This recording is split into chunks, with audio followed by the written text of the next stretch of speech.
What's up, fantasy freaks? It is Rick Kamla. It is Hall of Famer Steve Alexander, a.k.a. Dr. A. This is Fantasy NBA Today, Ethos After Dark.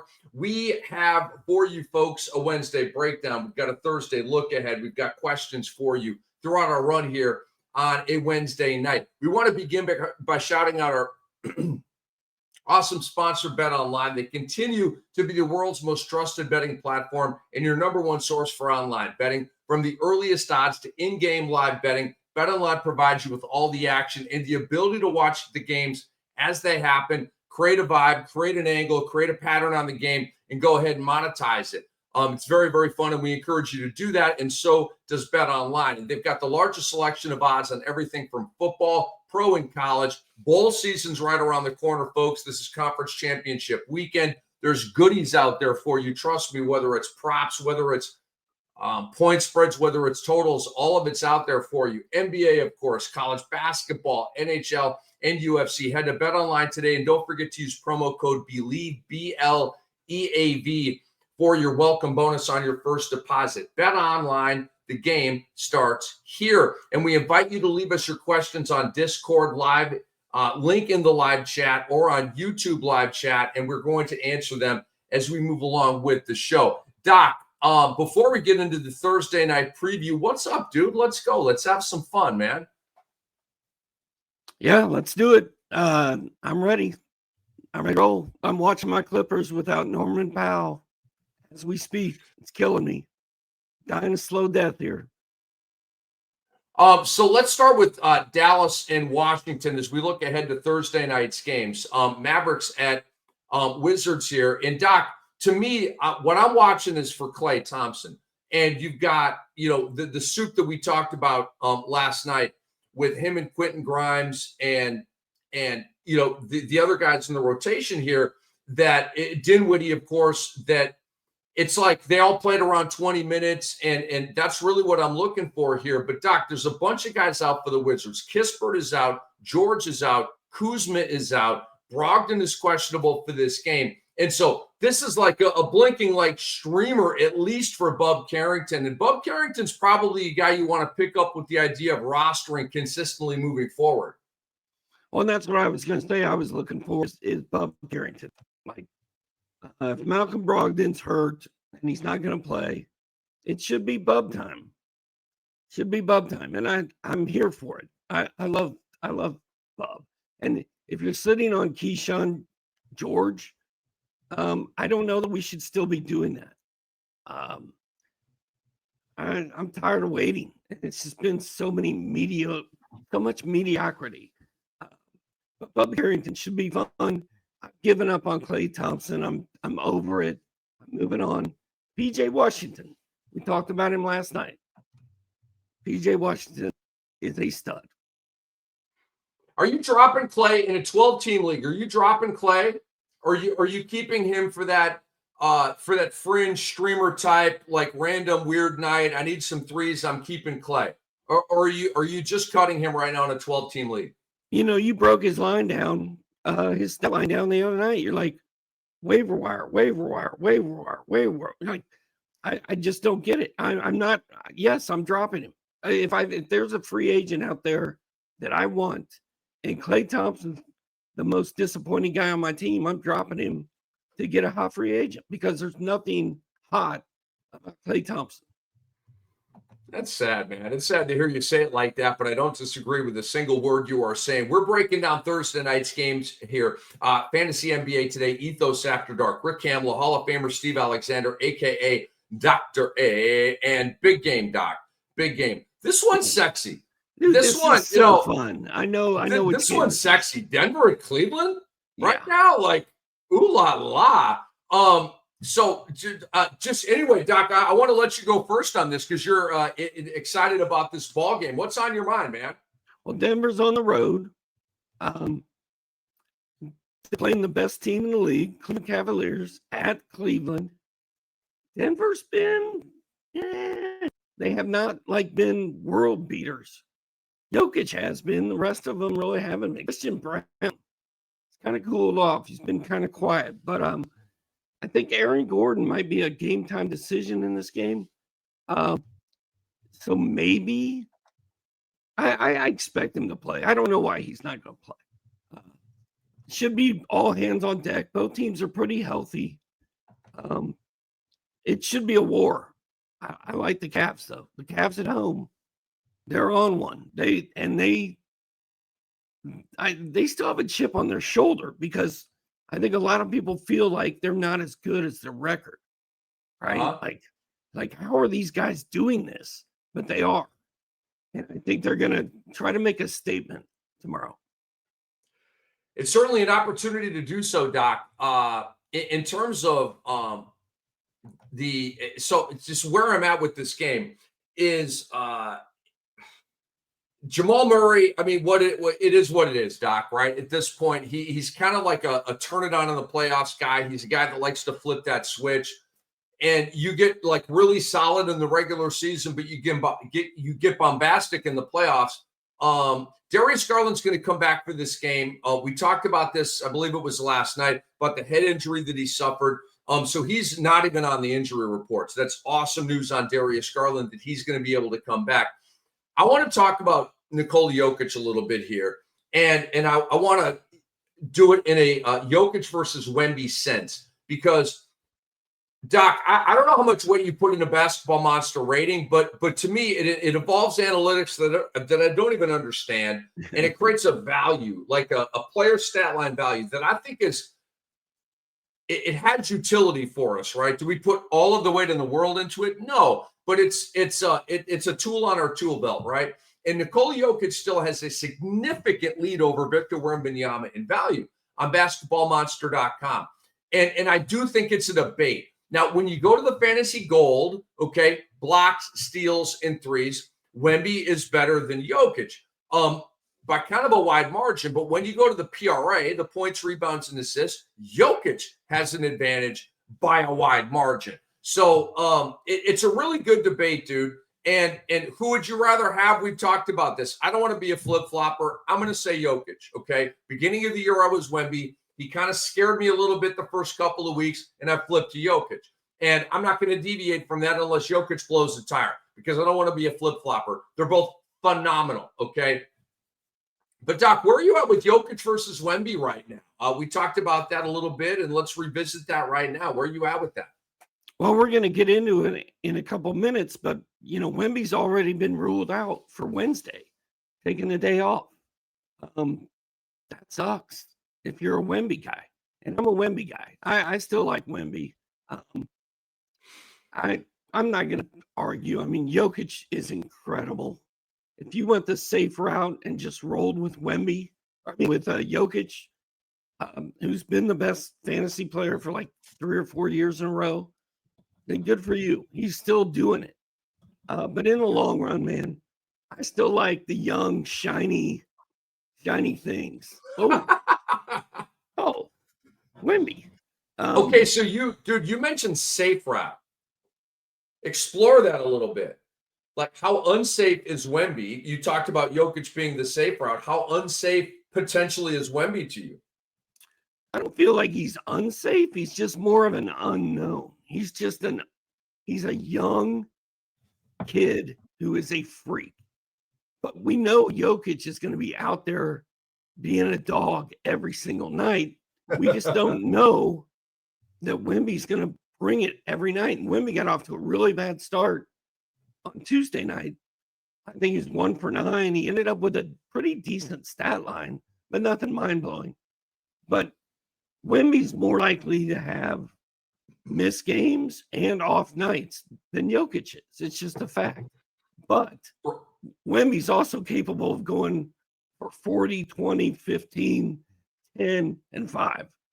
And 5. And 5. And 5. He's just a freak. He's just his ceiling is higher. And that's what I like.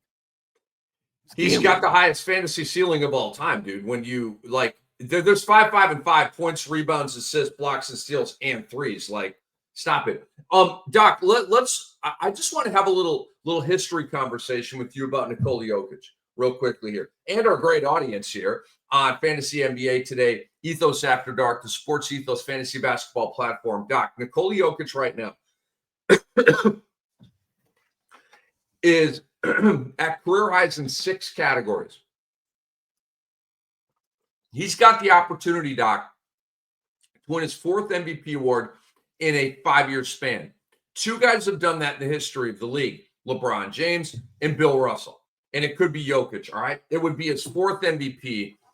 So now you're talking about, dang, like, where is he with Shaq and David Robinson and Hakeem? And, like, where is he with those guys right now, right? Like, that's some crazy accomplishment history. So that's what's going on with Jokic here, Doc. He's career highs in points by 3 points per game, dude. He's career high in assists by 0.6. He's averaging a triple-double. He would become only the 3rd player ever to do it with Russell Westbrook and Oscar Robertson. He's a plus 0.2 steals per game for a career high. He's right at his career high in blocks at 0.9. He's at a career high 3-point percentage at 52. And Doc, you saw it. I saw it. He sucked with his 3-ball at the end of last year. He sucked with his 3-ball with Serbia in the Olympics. Boom. He's 52%, bro. So that dude was like brushing horses and working on his 3-ball in the offseason. And he's plus 3 minutes, Doc, over his previous career high in minutes. He's at like 37.6 minutes per game. It's a plus 3 over like a 34.6. So, dude, 4 out of 5 MVPs, totally likely. But how about likely or probable, I should say. But how about Jokic being a career high in 6 different categories, man? That's what we're dealing with here. Well, I think part of that is the Nuggets are 11-8. They're not like rolling the league. Everybody got better. So he has to play more minutes for them to win games. And he has to do more and have the ball in his hands more than he's had to in the past because they're not just rolling through the West like they are accustomed to. So he has the ball in his hands more. He's a point center. And Jokic is a freak, man. And the only guy that I think compares with him from that historical list you gave us is Hakeem Olajuwon. Hakeem Olajuwon, I was watching the 30 for 30 on NC State and Jimmy Valvano last night. And they showed during the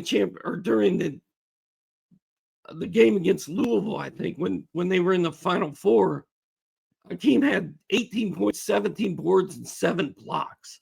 Like, that's who Hakeem Olajuwon was. He had that little dream shake where he just abused people with it. And Jokic doesn't have anything close to a dream shake. He just jukes you and lays it in. But yeah, I mean, Jokic is all world. He's all world. You are muted. Dang it, the mic mute. I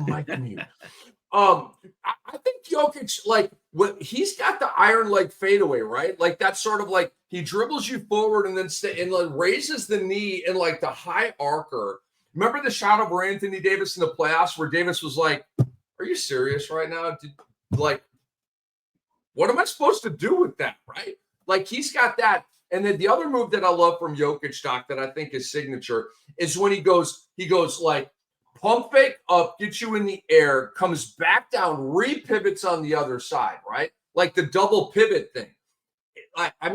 Some dudes probably have done that in the past or whatever, but like post play is almost dead in today's NBA. And dude's hitting you with like a double McHale, right? Like the up and under, and then another up and under, and then he's wide open for a layup, man. I think he's got a couple of signature things, at least to me. No, he does. Andre's asking who's better, peak Jokic or peak Larry Bird? God, dang, that's a good question. I'm going to go Jokic. I mean, I love Larry Bird. Larry, it's different eras. It's different times. It's different game. Oh, I got to go Bird because here's why. Dude won 3 championships, man. He won 3 chips. And Jokic has 1. And to me, the team has kind of stripped the team down, right? It's not Jokic's fault, but Bird got 3, bro. He had a dynasty that dueled the Magic, Kareem, Showtime, Laker dynasty. They had dueling dynasties. Jokic got one, dude. It's a great story. It's warm and fuzzy. It's cuddly. You hug up on it. It feels good on a cold winter night, Doc. Denver got a championship. But it's one. I'm talking about fantasy. Jokic is a better fantasy player. All right, let me look at all right. So yeah, maybe I'm talking overall. Okay, I'll give you that. Let's split the atom here, Doc. Let me go to Larry Bird and just reabreast myself of his stat lines, which I'm obviously very familiar with. But let's just take a look here. Did Larry Bird ever average 30 points per game? The answer is no. Oh, I bet you didn't know that. Well, they didn't shoot threes. They didn't shoot threes back then. And they didn't, I mean, he averaged 0.7 threes per game for his career. It was the era at the time. Bird would be a like 4.1 3 per game guy right now, but it was a different time. But Doc, we're talking about, I'll look at his early career here. 21, 10 and 4, 21, 11 and 5, 23, 11 and 6, 23, 11 and 6, 24, 10 and 6, 29, 10 and 6, 25, 10 and 7, 28, 9 and 7. Bird was the dude. 30. Well, 29.9. He didn't quite get to 30, but I'm a roundup guy. So he went that year 39 and 6. And then it kind of started to taper off a little bit, Doc. So that's 1, 2, 3, 4, 5, 6, 7, 8, 9. Pretty badass seasons from Larry Bird. But Doc, look, Larry Bird, when you look at the career arc, okay, he had the it's 5 years of magnificence. Okay, 5 years, that was it. It was like really good on the ascent and then like decent on the decline. But it was 5 years of magnificence when he won 3 consecutive MVP awards, which is a very famous accomplishment by Bird. But Jokic is going to have more than a 5-year stretch of magnificence. You know what I'm saying? He probably right now is in like the 5th year of that year with many, many more to come. So fantasy-wise, it's Jokic. I think reality-wise, I got to go Bird because of the championships. I'm good with that. I'm good. We went in a nice rabbit hole right there. I like that. It was born of Wemby versus Jokic. So Doc, let's move on here to Oklahoma City and Toronto. Fantasy NBA today here, Sports Ethos, fantasy basketball. We call this Ethos After Dark. Put it on a t-shirt, but you got to copyright us. Okay, we got to get our cut. OKC at Toronto, Doc. Hello, does this scream Team Canada to you? It's a Team Canada reunion, and I really think this is going to create an entertaining, spirited game. OKC's probably going to pull away and win the game by 10 to 15 points, but I don't think Toronto's going to just be like, yo, they're awesome, we suck, and so that is what it is. Because you have Shai Gilgeous-Alexander, Lou Dort, and RJ Barrett on the Toronto side in this game. You also have the country of Canada swelling against, their countrymen here. So it just should be fun in that way. And Doc, I think it's going to bring up the best in those 3 players. Dort, not really fantasy relevant, but SGA and Barrett, I think are really going to spike tomorrow night and have terrific games. But this should be fun, man. So take me into it like a vibe or wherever you want to go, and give me maybe a streamer from this game that you would go with. Well, Grady Dick sounds like he might not play, and I think that's RGA, or that helps Ochai Agbaji a little bit. He's probably available in some leagues. As far as a streamer goes, I mean, I don't know, maybe Cason Wallace. I don't think there's a lot to stream from that game. What do you think? I'm with Ochai. Ochai Agbaji is my favorite streamer, but where's my phone, by the way? I like to look up sometimes Yahoo roster percentages as we move along here. I just like the goodies that Ochai brings, man. He is a block, steal 3 guy. So I just favor that with him. And I would, but Cason Wallace has been good for like 2 games in a row. The problem with Cason Wallace is he has a lot of 0 3-point games. And you think he's a point guard, he's handling the ball, he's getting some steals, like he's got to hit threes, right? He's really not a 3-baller right now. That's why going into the 30 deep draft, I was positioned with that decision between Cason Wallace and Isaiah Joe. And I went with Isaiah Joe because last year he had like 153s and Casey Wallace had like 83s. And I was like, I'm obsessed with the three balls, man. And I went with Isaiah Joe. He continues to be on the Mark Daigneault yo-yo with, are you starting? Are you a 30-minute guy? Are you a 15-minute guy? Like, he's on a yo-yo right now. And it all comes down to making shots for him. So my streamer on that game is Ochai Agbaji. Go ahead. If Grady Dick is out, is it a Jacoby Walter night? Your guess is as good as mine, because correct me if I'm wrong, Doc. He had a sort of like, okay, I see you game. And then he had all right, it was good. It was fun. And, you kind of move on with your life game. That's been my Jacoby Walter experience. I'm just recapping. And so he's gone 14, 6, 12, and 2 in the points. He's gone 2-0-2-0 in the three balls. Is there a home and away trend? There is not. So I have no idea. Okay. His minutes are descending, though. So I'm probably looking at Walter as a waiver wire guy. I just think he might be a decent streamer tomorrow if Grady Dick's out. That's all I'm saying. He might hit a home run in DFS. You guys, he's one of the best to ever do it, man. Listen to that. If he's got a vibe on that, and you're talking about that last guy, for 2,500 or for 3,100 or whatever, go with Doc's vibe, man. His vibes hit more often than they don't. Okay, Doc, let's move on to Charlotte and New York and have a Nick Richards conversation here. And just like, and maybe a reiteration of a conversation that we've had, but obviously new members are always, and audience members are cycling in. So for their benefit, Nick in his last game, 22 and 14, all this Mark Williams. We think it's Nick Richards season, right, Doc? I mean, co-sign me if I'm right. I don't want to put words in your mouth, but if I'm a Nick Richards manager right now, I'm like, Mark Williams is back. I don't really care. I feel like I have the guy there. Well, especially after the game he just had. And Karl Towns is not actually known for his defense. So I think Nick Richards is having another good game. Mikal Bridges and Josh Hart are going to be worried about Brandon Miller. So I think Nick Richards should be able to do his thing again against the Knicks. What do you think about a streamer for this game, Doc? Are you going with Tijan Salan? Are you going with Vasi Micic? Are you going with Cody Martin? Are you going with maybe a Miles McBride, who basically is the Knicks' sixth man right now? So where are you going streamer-wise for this game? There's some nice options, actually. Micic burned me pretty bad last game, like 19 minutes, not a lot of stats. He's playing point guard in place of LaMelo Ball.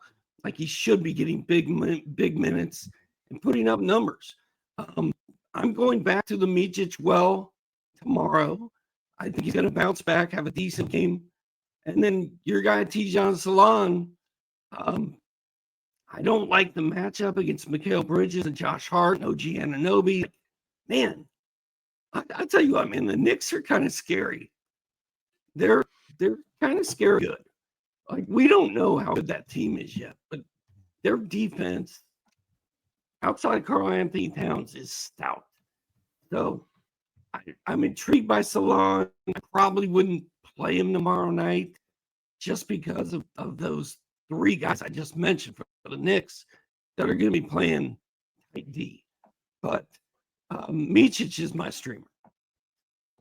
Micic is my streamer as well, and I don't even want to, I'll pick another guy here. It is, we want to give you the best fantasy basketball information, and so if both of us agree on something, then that, makes you even more confident in that player. I think Vasi Micic is the player you need to go with, and it's betting on the come a little bit, all right? He wasn't good in his last game. He had 5-2-2. Doc kind of went into it. The previous two games, he was goody good, and at the end of last year, he was goody good. So he's not a big point scorer. He's not a big three baller, but he is a big assist guy. He's pretty good in the steal category, and he's just kind of a solid stack guy.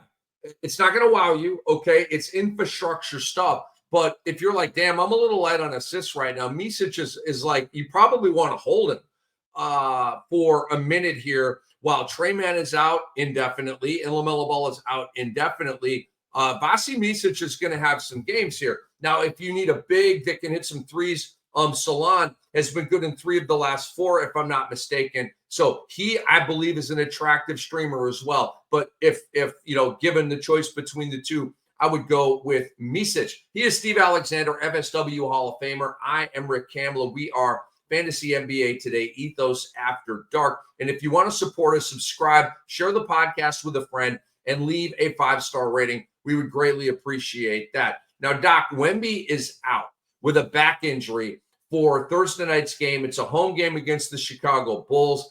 And to me, it's probably, there's a report here that he appeared to have tweaked his back during a double-double performance against the Suns. Hopefully, Doc, I'm going to play my 1+1 rule here. He's missing a game. Okay. Are they just being precautious? Is it just kind of a rest game? Or are they like, dang, he's hurt. We got to hold him out, and we don't know how long he's going to be out. So I'm not pushing panic buttons here. I am slightly alarmed because it's Wemby, but that's where I'm at with that. And if Wemby, with him being out, okay, Zach Collins is going to start. And Doc, I'll let you talk about him a little bit. In deeper format, you're in a 16-team league, you're in a 20-team league. Charles Bassey is now going to be probably a 16 to 18-minute guy, maybe a 20-minute guy, and he's going to give you like 8 points and 6 rebounds and like 2 blocks, okay? So Bassey would then go from out of the rotation to back into the rotation, and in a deep league, a guy you need to at least consider. But, Doc, talk to me about Zach Collins here with Victor Wembanyama being out on Thursday night. Generally, when Victor Wembanyama's out, Zach Collins is money. Like if you're in a 12-team league, need a big man, need a streamer for tomorrow, throw Zach Collins out there because he's going to get 30 minutes and he's going to probably get a double-double. And not only that, Stephon Castle, gonna ball. Julian Champagnie, gonna ball. Jeremy Sohan, gonna ball. Harry B, I'm not convinced he's gonna ball. But Ayo Dosunmu for the Bulls is a guy that's universally available, I think, and he's been playing very well. I think he's another guy who should be in some lineups tomorrow. Doc, correct me if I'm wrong. Is Ayo Dosunmu in the Streamer Hall of Fame? I think Ayo Dosunmu's in the Streamer Hall of Fame, dude. Has he ever really stuck and gained traction as a mainstay on rosters? Like he's in the Hall of Fame of streamers, dude. I was in Key West like 3 years ago, and this dude was walking down the street with an Ayo Dosunmu jersey on. And I stopped. I went over and talked to him. Did you wearing a Dosunmu jersey? He's like, oh, yeah, man. He's a good player. I was like, damn right he is. Streamer Hall of Fame, son. You know what else? You know what else? I can't believe you just made that. I can't believe you saw some random dude with a Dosunmu jersey. In Key West, Florida, of all places. You know what's interesting also about this entire show, to go back to like when we agree on stuff and when we disagree on stuff, you and I have families. You and I have jobs. We have stuff going on. It's not like you and I sit down at noon and be like, hey, who do you want to go with tonight? Who do you like? We show up right here and we just go with it. We're literally just cruising along, doing our thing. And if we agree on something, it's because we legit agree on it. And it's nothing like everything we hear here, we're hearing for the first time, just like y'all, which I think is pretty cool. Spontaneous, baby. It's radio or podcast, Doc, serendipity. Streamers for this game for me. Ayo, I mean, he's in the Hall of Fame of streamers, and Julian Champagnie.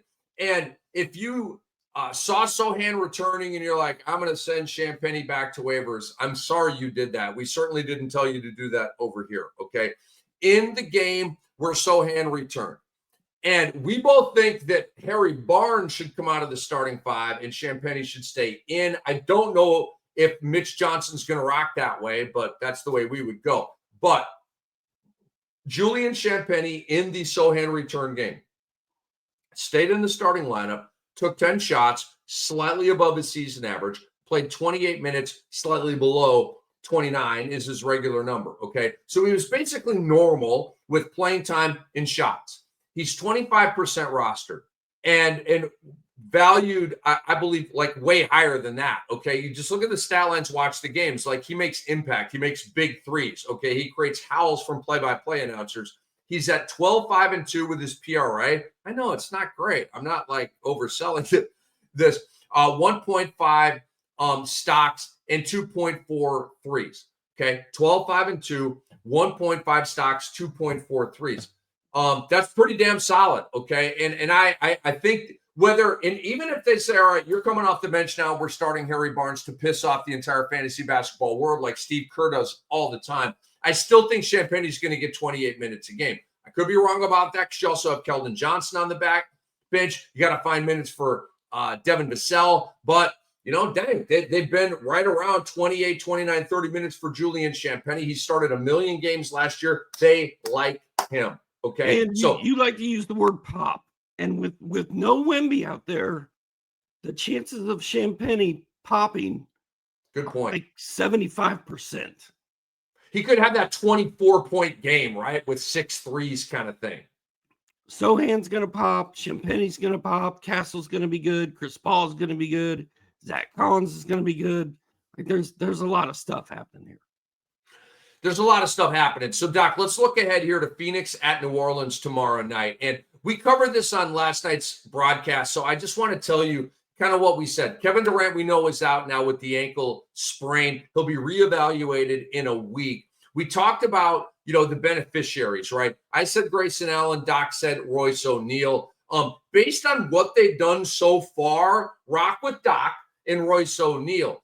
You know, can Grayson Allen like catch fire now that Kevin Durant is out? I don't know. I've always kind of looked at Grayson Allen as a better shooter than Royce Allen, maybe a slightly more fantasy-friendly player. So we don't agree on this one. I'm more on a Grayson Allen thing. He's more on a Royce O'Neal thing. Just wanted to reiterate that. Y'all bet it yourselves, and good luck with whatever decision you make if you have an O'Neal and Grayson Allen decision on Thursday night. Doc, let's talk Herb Jones here, okay? Herb Jones might be back for the New Orleans Pelicans, and we're not going to talk about them from a reality perspective because they absolutely suck, okay? The record's upside down. But we are a fantasy basketball show here. Brandon Ingram and Herb Jones went through full walkthroughs on Wednesday. It's an indication that they might play. It's the Pelicans, probably the most injury-hit team in the league.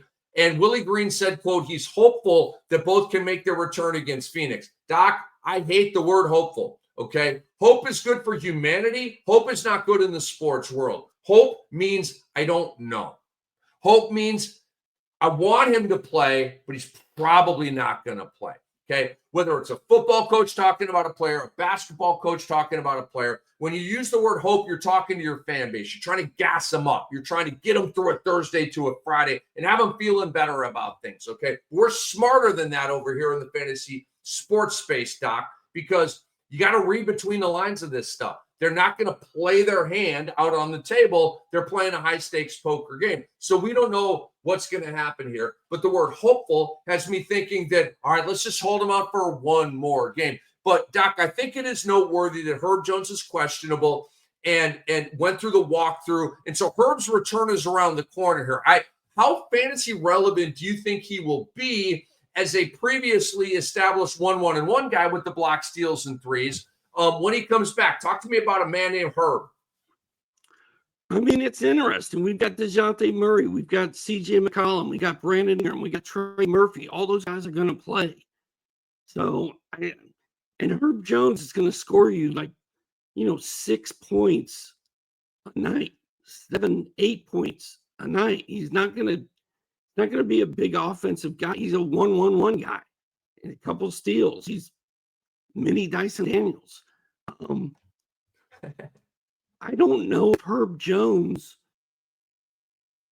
I don't know that he's a must roster fantasy player right now, just because they have all these guys. And the addition of DeJounte Murray really kind of messes it all up, right? If DeJounte's not there, if it's the same thing as last year, then Herb has a huge role.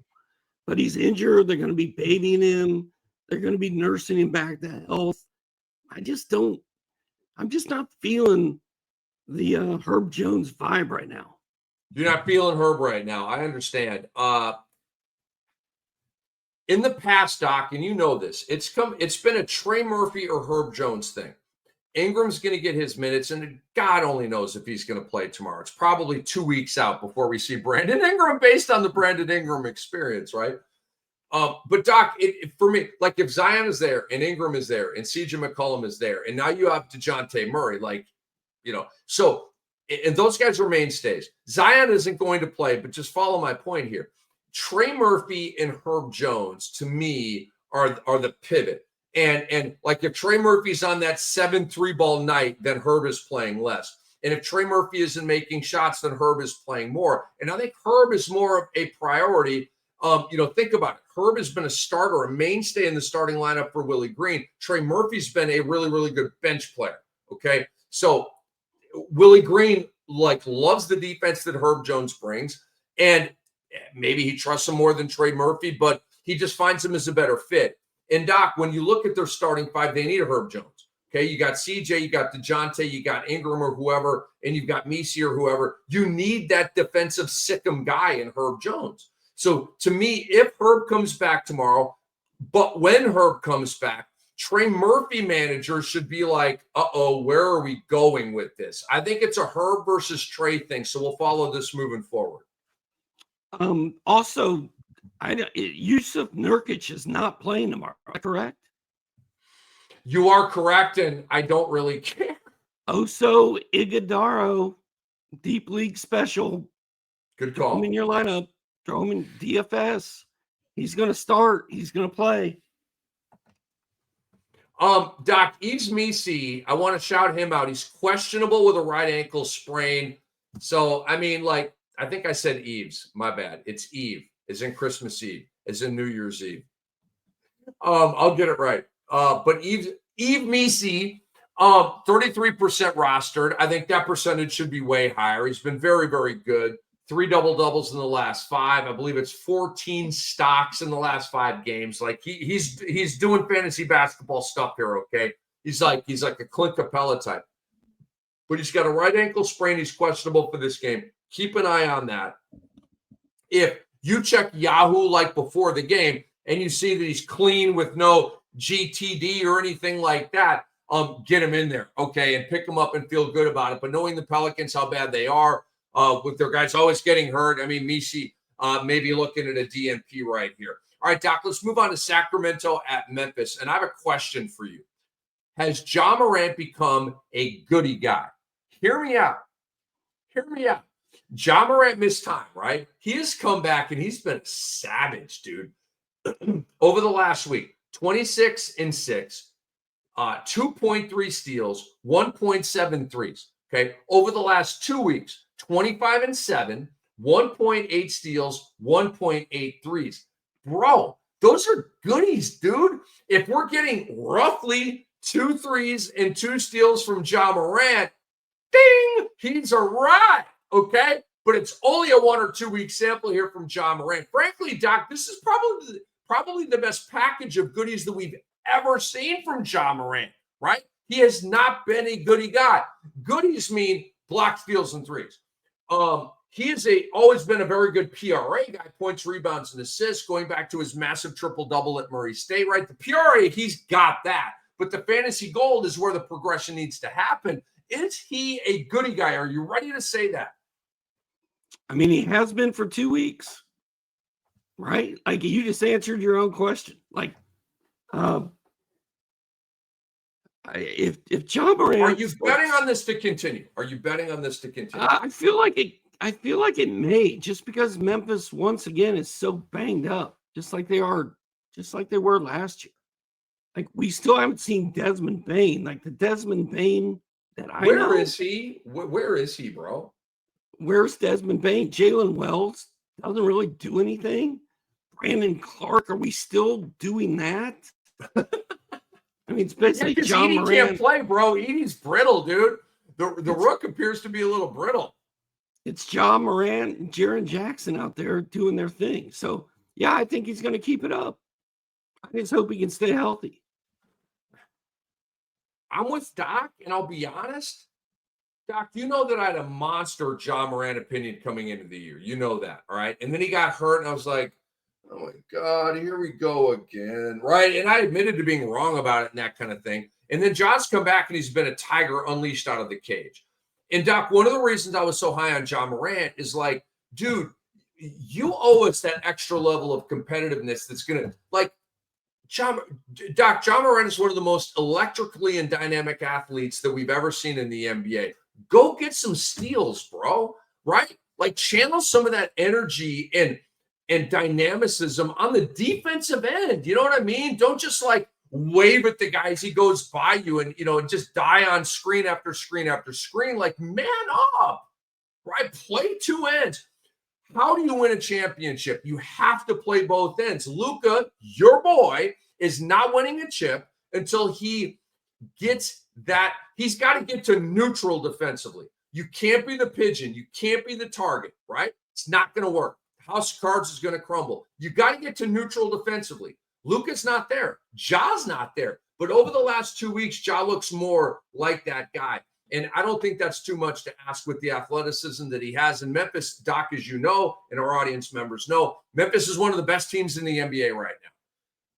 Despite the injuries, they're right up there in the Western Conference and looking very, very good. And I think that's going to keep Ja Morant engaged and keep him kicking ass and taking names, getting some goodies that we're not used to him getting. Doc, my streamer for this game is Marcus Smart. And I say this because Marcus Smart has been unbelievably weird this year. He is a waiver wire type of guy right now.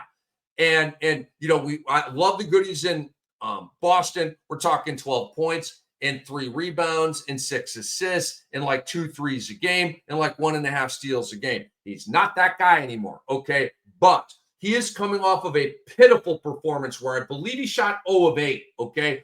And it's a Sacramento game here. So Sacramento's not great defensively, okay? So I do think, like, if I'm looking for a little burst off the waiver wire here, and maybe I'm light in the small cats, which are, assists, steals, threes, the point guard type of stats, I'm hitting on Marcus Smart because I think he's going to have a bounce back game. Give me a streamer for this one. Yeah, Smart was terrible in his last game. I think he's due to bounce back. I like Jake LaRavia, obviously Santi Aldama. Santi Aldama should probably be rostered. Like, guys having even off the bench, dude, he just keeps putting up these lines, man. Yeah, he's having a really good year. But Jake LaRavia might be available in your league. That's my guy. That's Doc's guy, Jake LaRavia. Doc, let's move on to what should be a feisty game. I like the way we didn't even mention Sacramento. I don't think we need to. It is what it is. I agree. It is what it is. Malik Monk has been a recent revelation. All right, so since you went there, go pick him up. Like, Malik Monk is killing it right now, and he may stick in that starting 5. So, just check what he's like. Just give it a glance. Like, as you're listening to us right now, just go to your league and be like, is Monk out there? If he's out there, pounce on him. Okay, like, he's really balling right now. Yeah. All right, Doc. Let's move on to Houston and Golden State. Big game. 2 of the best teams in the Western Conference. Last year, if you recall, at the end of the regular season, Golden State was trying to keep Houston at arm's length to stay above the play-in tournament line. And in fact, they did that. Houston went to 41-41. And you know that they're my little team that could. And you know that I'm super excited about Houston. And there's a lot of like injury news on this game, Doc. So I'm going to run through it. Then you just take it and run, and we'll vibe out on this game. Stephen Curry will not play. Buzzkill. Bilateral knee injury management. It's a rest game. At home against the Rockets. He's going to set up the first of a home back-to-back. They host the Timberwolves on Friday. Boo. This is a load management game. I don't like it. I don't like it because of how competitive the West is. I really don't. And anyway, I'll leave it alone. Okay. He's not going to play. So, again, I'll let Doc take us into the ripple effects here. Fred VanVleet is questionable with a right knee contusion. And he suffered it during the loss to the Kings when he played 38 minutes the other night.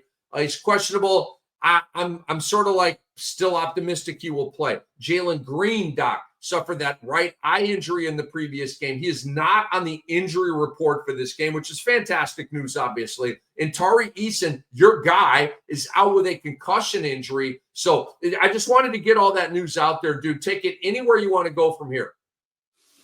I mean, if there was ever a game we're going to get pop from Brandon Pajemski, Buddy Hield, Jonathan Kuminga, this is it. Like, it's now or never. And Andrew Wiggins, I think, is questionable. This could be the Pajemski game we've all been waiting for, or maybe a Buddy Hield bounce back.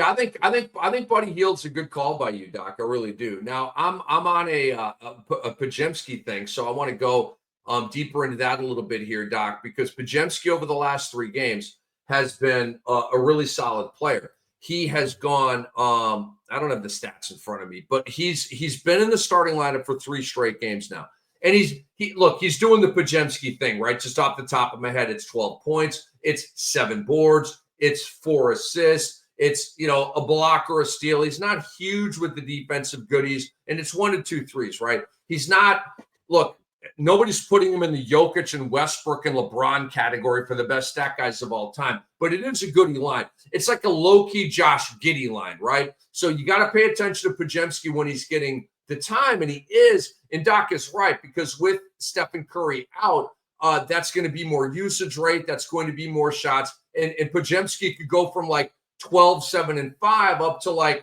22, 9, and 7, and just have a really eye-opening game here. Doc, we have a Draymond Green situation going on as well that we need to talk about. He's awaiting MRI results for a left calf injury, dicey. And that's going to have Kuminga ramifications. That's going to have Wiggins ramifications. And obviously it's going to have Trace Jackson Davis and Kevon Looney ramifications. Dude, as I get closer to the camera here, is it TJD season right now? Are you ready to say it's TJD season? Please tell me it is. I want to know where your trust level is. I don't think it's very high. In TJD? Steve Kerr, we're talking about. Gave him 4 minutes. Oh, right. Because I have trusted TJD. He's vetted going back to Indiana when I watched that dude play and play well. He's vetted, bro. I trust him. I don't trust your boy Kerr. It should be TJD season, right? It should be. Maybe Kevon Looney and Kuminga are going to get hot, and Kerr's like, we don't need TJD tonight. But that is possible. He could actually do that. I don't trust Trace Jackson Davis right now. I just don't.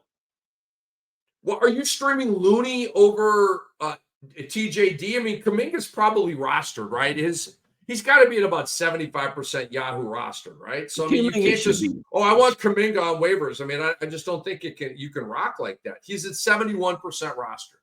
No, if I'm picking between TJD and Looney, I'm going TJD, but I'm scared. I'm probably not going to do it.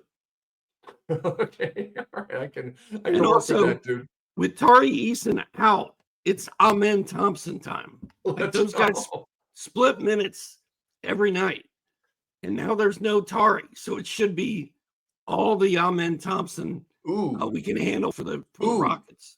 Doc, and Van Vliet is questionable, right? Van Vliet might miss that game. Dude, if Van Vliet is out and no Tari Eason, we could be talking about a triple-double for Amen Thompson tomorrow night, dude. Ooh. I'm just saying, just throwing that out there. No, you're right. Dude, don't you think he's again, you got to watch this. And the way the prop bets are done, and I haven't been on that beat this year, Doc, so tell me if something's changed. But when I've previously been on the prop bet beat, every day, right?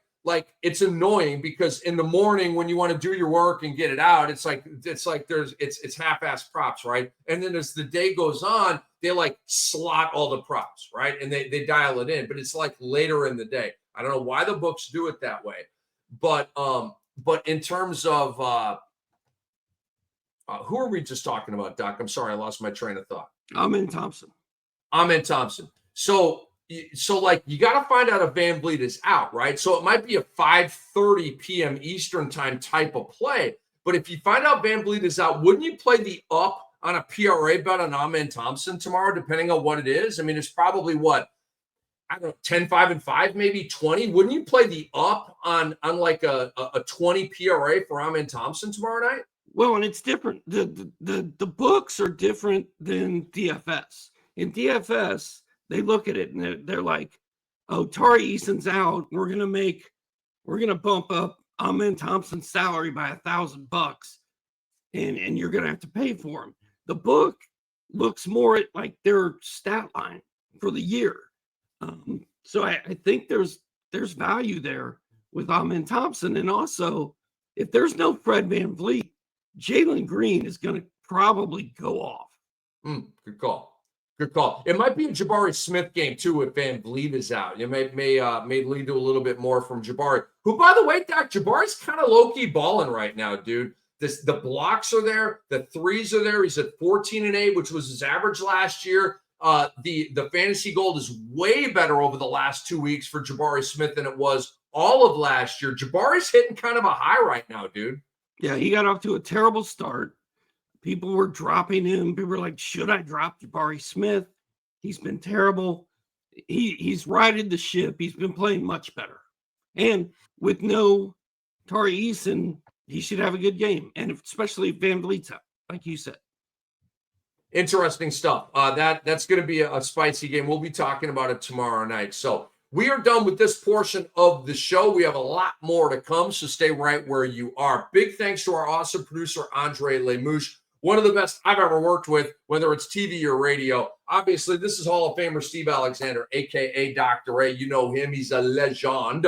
And we appreciate you guys. And give us a follow here on Twitter, on Blue Sky, and Threads at Ethos Fantasy NBA. Give me a follow at Rick Kamla Sports. Give Dr. A follow at Dr. A. That's Doc, as in the doc you have your boat tied to, Torah, on Twitter. Okay. And a reminder here, if you're enjoying the show, please give us a 5-star review. It helps us perpetuate the vibes, the late night fantasy goodies that you are getting from us right now.